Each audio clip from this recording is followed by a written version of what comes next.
Anantnag attack के बाद कश्मीर में सबसे बड़ा क्रैकडाउन इस वक्त शुरू हुआ है। 2500 से ज्यादा लोग हिरासत में हैं और सीएम उमर अब्दुल्ला सीधे तौर पे कह रहे हैं कि आखिर ये क्या हो रहा है।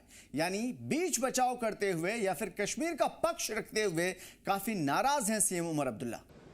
तो यहाँ घरों को तोड़फोड़ करना या हजारों की तादाद में गिरफ्तारियां करना, इससे हम हालात को बेहतर नहीं कर पाएंगे। उल्टा हालात जो हैं वो और ज्यादा बिगड़ जाएंगे। जब भी कोई टेरर अटैक होता है, सबसे पहले बड़ी संख्या में लोगों को हिरासत में क्यों लेना शुरू कर दिया जाता है। ऐसे में सवाल उठता है कि आम लोग आप पर भरोसा कैसे करेंगे। अगर लोगों को हर बार शक की निगाह से देखा जाएगा तो वो आतंकवाद के खिलाफ आपकी मदद कैसे करेंगे, कैसे आगे आएंगे।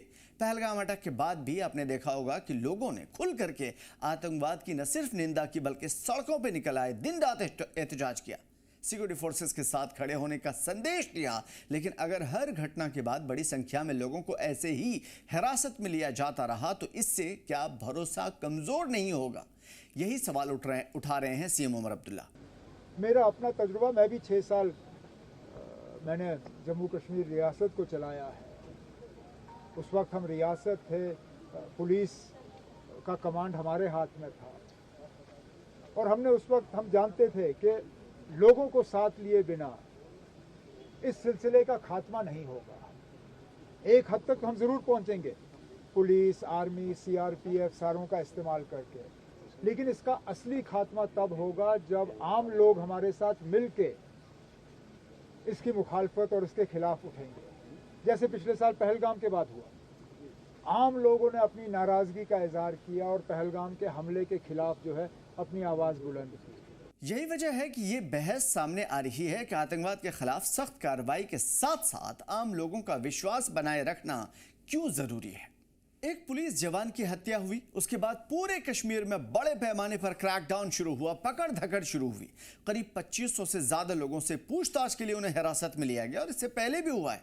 कई इलाकों में सर्च ऑपरेशन शुरू हुआ, घर बुलडोज कर दिया गया और अब इस कार्रवाई पर भी सियासत तेज हो गई है कि आखिर अनंतनाग अटैक के बाद कश्मीर में ये हो क्या रहा है। क्या सिक्योरिटी फोर्सेस किसी बड़े टेरर नेटवर्क तक पहुंचना चाहती है या पहुंच चुकी है, और विपक्षी सरकार इस कार्रवाई पर सवाल क्यों उठा रही है। आइए पूरी कहानी समझते हैं। देखिए हमला कैसे हुआ। हमला अनंतनाग के लाल चौक इलाके में हुआ। पुलिस हेड कांस्टेबल आशिक हुसैन कुरैशी ड्यूटी पर तैनात थे। एक हमलावर ने नजदीक से गोली चला दी और उन्हें अस्पताल में ले जाया गया, जहां पे उनकी मौत हो गई। उस समय अमरनाथ यात्रा की सुरक्षा भी प्राथमिकता के साथ चल रही थी, इसलिए घटना को बेहद गंभीरता से लिया गया। सिक्योरिटी फोर्सेज ने तुरंत पूरे इलाके को घेरा, सर्च ऑपरेशन शुरू हुआ। जांच सिर्फ हमलावर तक महदूद नहीं रहा बल्कि उससे पूरे नेटवर्क की तलाश शुरू हो गई। पकड़ धकड़ शुरू हुई, कई सारे जिले चपेट में आए, अलग अलग जिलों में एक साथ कार्रवाई की गई। 2500 से ज्यादा लोगों को उठा लिया गया। पुलिस के मुताबिक ये सभी गिरफ्तार नहीं है बल्कि बड़ी संख्या में लोगों से पूछताछ और वेरिफिकेशन के लिए हिरासत में लिया गया है। सिक्योरिटी एजेंसी का मानना है कि टेरर अटैक के पीछे ओवरग्राउंड वर्कर्स यानी OGW जो नेटवर्क है उनका हाथ हो सकता है। इसी नेटवर्क तक पहुंचने के लिए बड़े स्तर पर पूछताछ चल रही है और ये वहीं से शुरू होती है असल प्रॉब्लम, या यहीं से शुरू होती है असल कहानी। सरकार कह रही है कि इससे आप लोगों को खुद से दूर कर रहे हैं, कश्मीर को खुद से दूर कर रहे हैं। श्रीनगर, अनंतनाग, पुलवामा, शोपियां, कुलगाम, बडगाम, बारामूला, गांदरबल, न जाने कितने जिले हैं जहां पे कार्रवाइयां चल रही है। इन जिलों में लगातार सर्च ऑपरेशन चल रहा है, वेरिफिकेशंस ऑपरेशंस चल रहे हैं। लोग नाराज हैं। सीएम उमर अब्दुल्ला कह रहे हैं कि आप लोगों का विश्वास ऐसे नहीं जीत सकते कि आप पकड़ो हजारों को और उसके बाद पूछताछ शुरू कर दो। और इन्हीं चीजों पे सीएम उमर अब्दुल्ला नाराज हैं। सुनिए पहले वो क्या कहते हैं। आज भी लोग नाराज हैं कि उस पुलिस के हेड कांस्टेबल को, आशिक को इस तरह बेरहमी से मारा गया। लेकिन जब 1000 नहीं, 2000 नहीं, 2500 के आसपास के आंकड़े आज सुनने को मिल रहे हैं, जब इतने लोग गिरफ्तार होना शुरू हो जाते हैं तो कहीं ना कहीं फिर ये नाराजगी इस सिलसिले के खिलाफ जो है वो ट्रांसमिट होता है। तो मैं तो यही उम्मीद करूंगा कि हम इस लड़ाई में अपने लोगों को अपने साथ लेके चलें।